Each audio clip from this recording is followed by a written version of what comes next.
ចាសសួស្តីបងប្អូនទាំងអស់គ្នាថ្ងៃនេះខ្ញុំនឹងមកបង្ហាញបងប្អូនទាំងអស់គ្នាអំពីរបៀបធ្វើសាច់ក្រក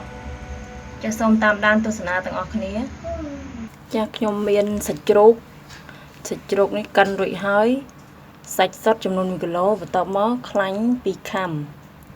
ចាសយើងធ្វើសាច់ក្រកយើងត្រូវមានខ្លាញ់មានសាច់ទៅធ្វើឲ្យសាច់ក្រកនឹងវាឆ្ងាញ់ចាសនេះឲ្យគេកិនរួចហើយបន្ទាប់មកមានមានពវៀនជ្រូកពវៀនតូចណាយកមកលាងទឹកស្អាតសម្អាតវាស្អាតដល់យើងច្របាច់អំបិលវាប្រឡត់វាលាងខាងក្នុងនឹងឲ្យស្អាតណាបន្ទាប់មកខ្ញុំមានស្ករអំពៅចាស្ករអំពៅនេះចំនួន2ខាំទឹកស៊ីអ៊ីវនេះ3ស្លាបព្រាបាយម្សៅស៊ុបរ៉ូឌី2ស្លាបព្រាបាយអំបិលកន្លះស្លាបព្រាបាយ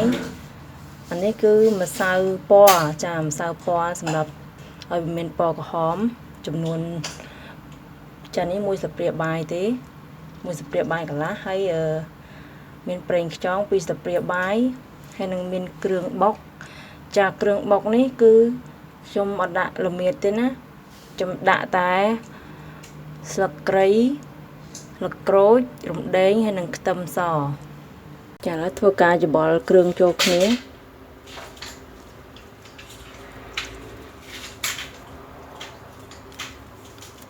ដាក់គ្រឿងចូលស្ករ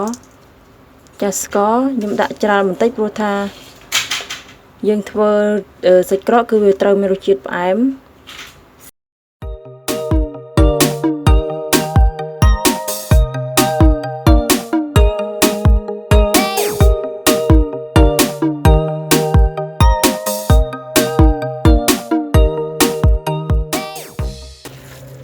បងប្អូនចូលគ្រឿងចូលគ្នាអស់ហើយឥឡូវនេះចានេះច្របាច់រយៈពេល15នាទីហើយខ្ញុំនឹងធ្វើការញាត់វាចូលទៅក្នុងពវៀនជ្រូក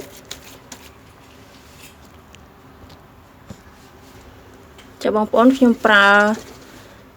ដបទឹកសុទ្ធកាត់វាមកហើយយើងនឹងធ្វើការយកពវៀននេះសោកចូលកន្លែងមាត់ដបទៅ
ចាបងប្អូននេះខ្ញុំញាត់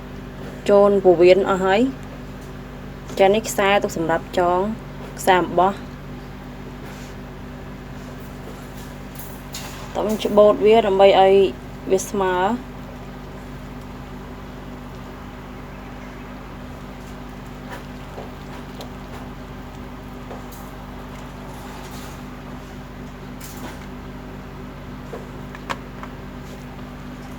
ចាបងប្អូននេះបន្ទាប់ពីខ្ញុំចងវា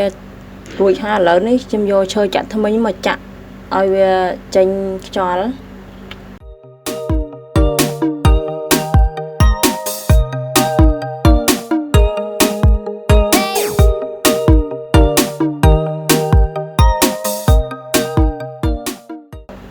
ចាបន្ទាប់ពីចាក់រួចហើយខ្ញុំនឹងយកវាទៅហាលថ្ងៃចាហាលថ្ងៃឲ្យវាស្ងួតចាំខ្ញុំនឹងមកបង្ហាញបងប្អូនម្ដងទៀតចាបងប្អូនទាំងអស់គ្នាសាច់ក្រកដែលខ្ញុំធ្វើហាលថ្ងៃអស់រយៈពេល2ថ្ងៃចាណា2ថ្ងៃហើយហាលថ្ងៃវាគឺឃើញថាវាស្ងួតហើយនេះ